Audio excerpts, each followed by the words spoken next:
नमस्कार दोस्तों। तो हमारी आज की कहानी है लोहचंग और वेश्या की आश्चर्यचकित करने वाली कहानी।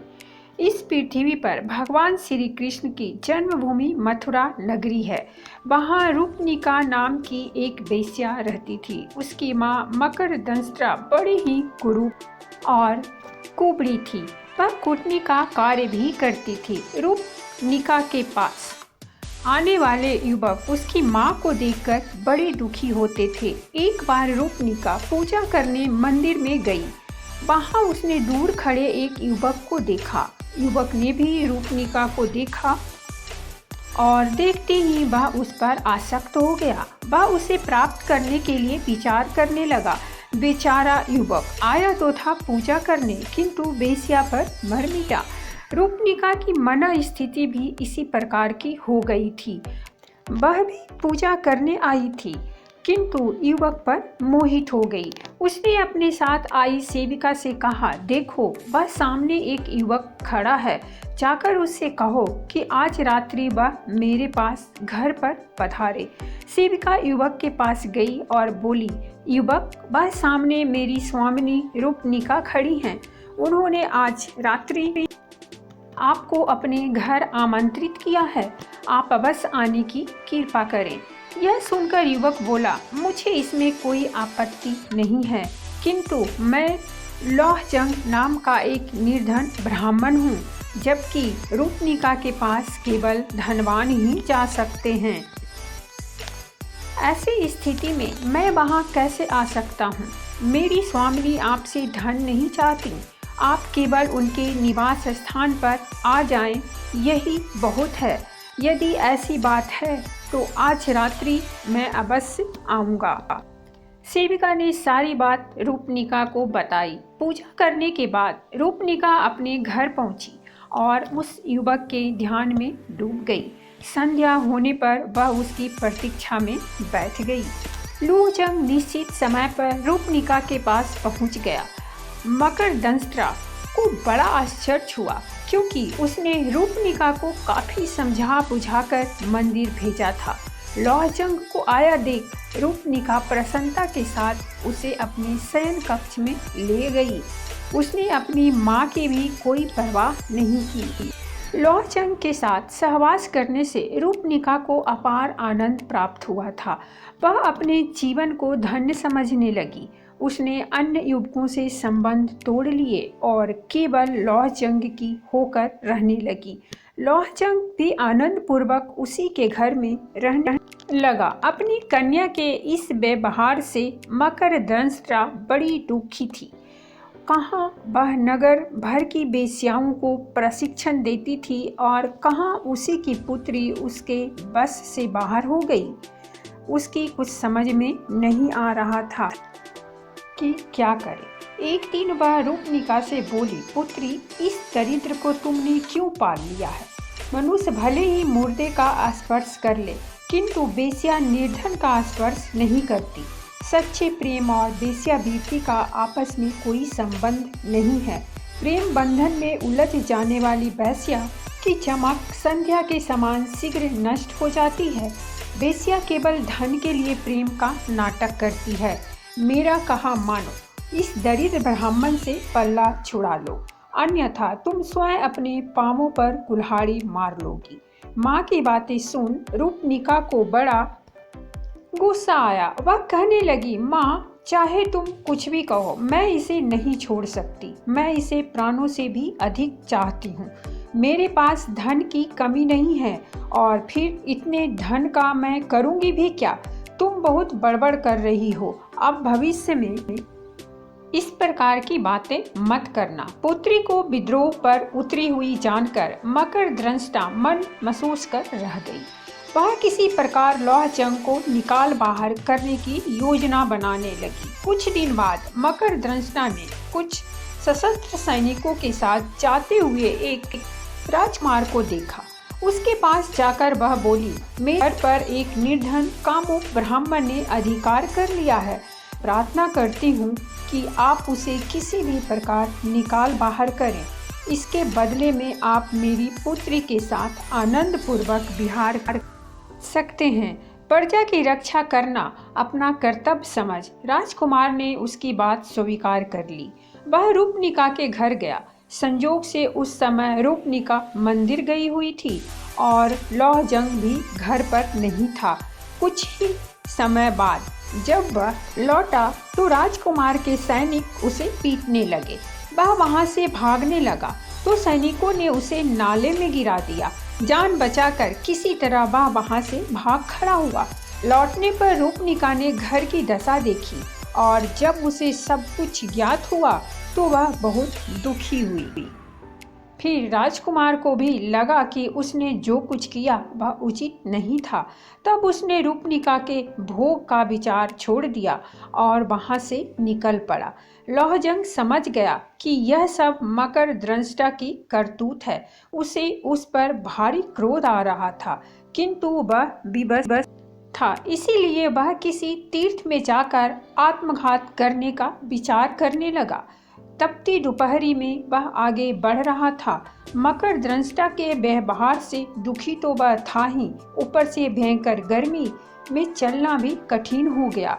तब इधर उधर छाया की खोज करने लगा, जिसका वहां नाम भी न था।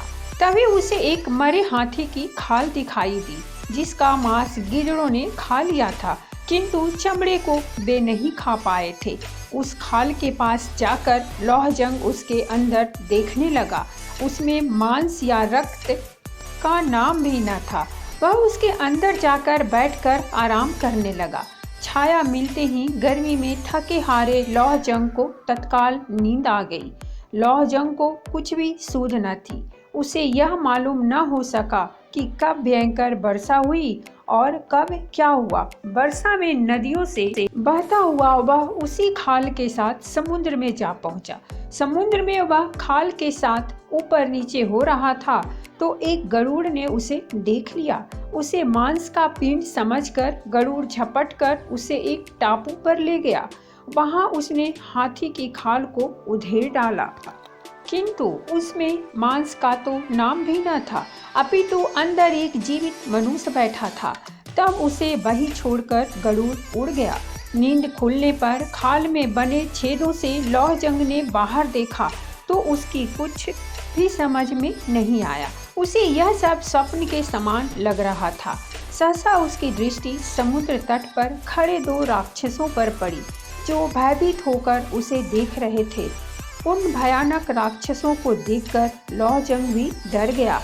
भगवान राम के लंका पर आक्रमण और हनुमान के लंका दहन की घटनाओं से वे राक्षस परिचित ही थे, अतः पुनः एक मनुष्य के लंका आ पहुंचने से वे बड़े डरे हुए थे।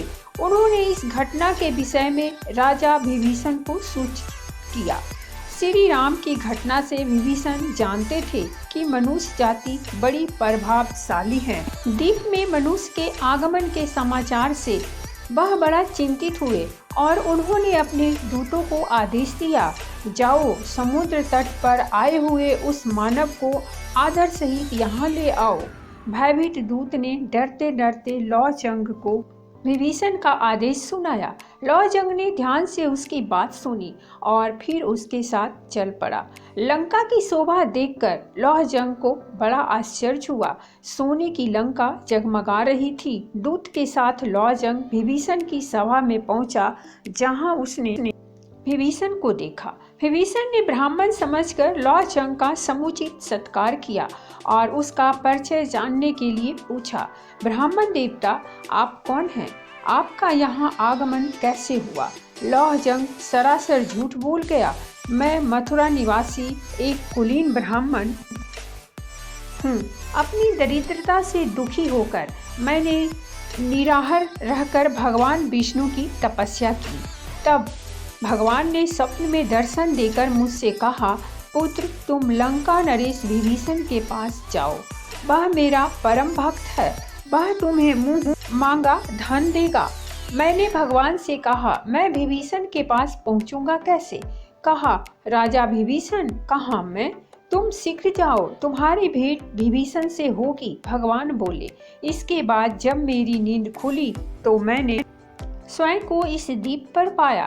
इससे अधिक मुझे कुछ मालूम नहीं है। विभीषण समझता था कि कोई साधारण व्यक्ति वहां नहीं पहुंच सकता, अतः उसने लॉजंग को कोई महान ब्राह्मण समझकर उसकी बातों पर विश्वास कर लिया। उसने लॉजंग से कहा, मैं आपकी मनोकामना अवश्य पूर्ण करूंगा। विभीषण ने उसके रहने की सुंदर व्यवस्था कर दी। लॉजंग सुखपूर्वक लंका में रहने लगा। विभीषण ने पहले एक गरुड़ लॉजंग को देते हुए कहा, आप इस पर सवारी करेंगे, अतः इसे आप अपने बस में करें। इसी पर बैठकर आप वापस मथुरा जाएंगे। विभीषण का अतिथि बना हुआ लॉजंग गरुड़ पर बैठने और उसे उड़ाने का अभ्यास करने लगा। एक बार लॉजंग ने विभीषण से पूछा, महाराज, लंका की यह भूमि काष्ठ की बनी हुई क्यों दिखाई देती है? विभीषण बोला, यह एक लंबी कहानी है, क्या आप इसे सुनना चाहेंगे? अवश्य महाराज, लॉजंग ने कहा। अच्छा सुनो, कहकर विभीषण कथा सुनाने लगे। प्राचीन काल में कश्यप के पुत्र गरुड़ ने अपनी माँ विनीता को नागों की दास्ता से मुक्त कराने की प्रतिज्ञा की। इसके लिए एक उपाय नागों को अमृत कलश लाकर देना भी था। इसके लिए सर्वशक्तिमान बनना आवश्यक था। अतः गरुड़ अपने पिता के पास गया। सर्वशक्तिमान बनने के लिए गरुड़ ने पिता कश्यप से प्रार्थना की तो वह बोले, समुद्र में एक कछुआ और एक हाथी जैसे विशाल जीवों को खाने से तुम्हारा साप छूट जाएगा। गरुड़ तुरंत समुद्र में पहुंचा। उसने उक्त दोनों जीवों को पकड़ लिया और उन्हें खाने के लिए कल्प वृक्ष की डाल पर जा बैठा, किंतु उसके भार से डाल टूटकर पृथ्वी पर गिर पड़ी। वहीं नीचे बाल बिखल ऋषि तप कर रहे थे, कहीं वह डाल उन पर न जा गिरे। इस भय से गरुड़ ने उसे बीच में ही पकड़ लिया और उसे उठाकर यहाँ समुद्र के तट पर रख दिया। यह लंका कल्प वृक्ष की उसी डाल पर बसी हुई है, इसीलिए यह काष्ठ की बनी हुई दिखाई दे रही है। इस कथा को सुन लॉजंग को बड़ा आश्चर्य हुआ। कुछ दिनों में उसे गरुड़ की सवारी का अभ्यास हो गया। तब विभीषण ने उसे पर्याप्त धन और मूल्यवान रत्न दिए तथा मथुरा के स्वामी के लिए शंख चक्र गदा और पद्म भेजे। इस सभी चीजों को लेकर लॉजंग गरुड़ पर बैठकर मथुरा की ओर उड़ चला। कुछ ही समय में वह मथुरा पहुंच गया। मथुरा में लॉजंग ने गरुड़ को एक बौद्ध विहार में उतारा। विभीषण से मिले धन को पृथ्वी में गाड़ दिया तथा गरुड़ को एक खूंटे से बांध दिया। इसके बाद एक रत्न को उसने बाजार में बेच दिया तथा अपनी दैनिक आवश्यकता की वस्तुएं तथा श्रृंगार सामग्री खरीद ली। बौद्ध विहार में लौटकर उसने स्नान और भोजन आदि किया तथा अपने वाहन पक्षी को भी भोजन कराया। फिर वह सुंदर वस्त्र पहनकर सज संवर कर तैयार हो गया। सायंकाल में वह गरुड़ पर बैठकर रूपनिका की छत पर जा पहुंचा। वहां जाकर उसने एक विशेष प्रकार की आवाज की तो रूपनिका उसे देखने के लिए बाहर आई। उस समय लॉजंग शंख चक्र आदि युक्त भगवान विष्णु के वेश में था।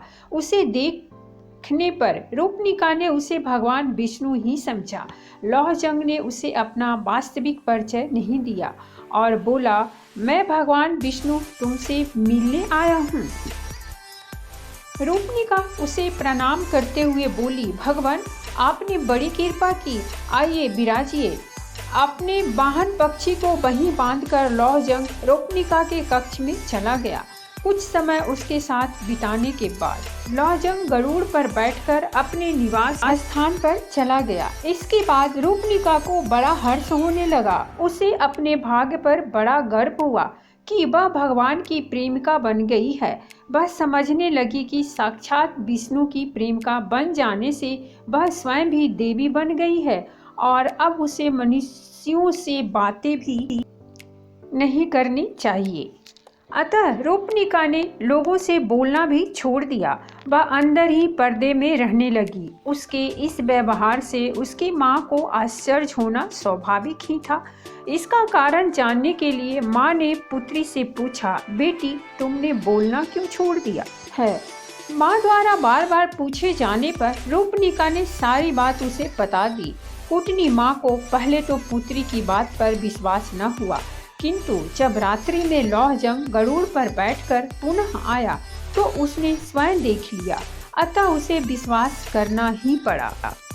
दूसरी प्रातः कुटनी पर्दे की ओट से पुत्री से बोली, बेटी तू तो भगवान की कृपा से देवी बन गई है, मैं तेरी माँ हूँ, मेरा जीवन भी सफल कर दे। रूपनिका कुछ न बोली तो माँ ने पुनः कहा, बेटी मैं बूढ़ी हो गई हूँ, अब मुझे संसार का कोई मोह नहीं रहा, मैं इस शरीर से स्वर्ग जाना चाहती हूँ, इसके लिए तू भगवान से मेरी सिफारिश कर दे। रात्रि में लौहजंग के आने पर मकर दंष्टा ने उससे भी इसी प्रकार की प्रार्थना की। इस पर लौहजंग रूपनिका से बोला, तुम जानती हो तुम्हारी माँ पापी है, उसका इस शरीर से स्वर्ग जाना संभव नहीं है।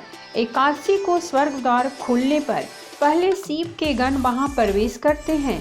यदि तुम्हारी माँ शिव के गणों का वेश बना ले तो हो सकता है कि उसे भी प्रवेश मिल जाए। इसके लिए हमें क्या करना होगा? रूपनिका ने पूछा।